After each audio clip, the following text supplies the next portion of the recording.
No se on Lindberg ja Skydata, morjesta. Moni varmaan tietää, että Dokki 3 on julkistettu viime viikolla, muistaakseni 28. päivä helmikuuta. Ja tämähän tarkoittaa sitä, että Dokki 3 tuo nyt aika mielenkiintoisia uusia ominaisuuksia tähän Drone in a Box-tuotteen ratkaisuun.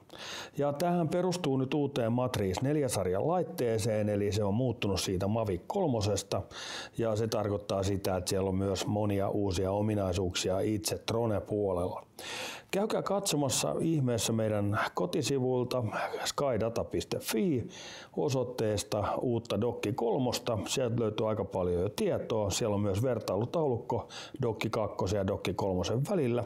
Ja sitä kautta voitte sitten nähdä vähän, että mitä se uusi Dokki 3 tuo. Ja olkohan meihin yhteydessä osoitteeseen info@skydata.fi, niin kerron teille lisää, miten voitte säästää merkittävästi kuluja valitsemalla Drone in a Box -ratkaisun teidän osaksi drone-politiikkaa.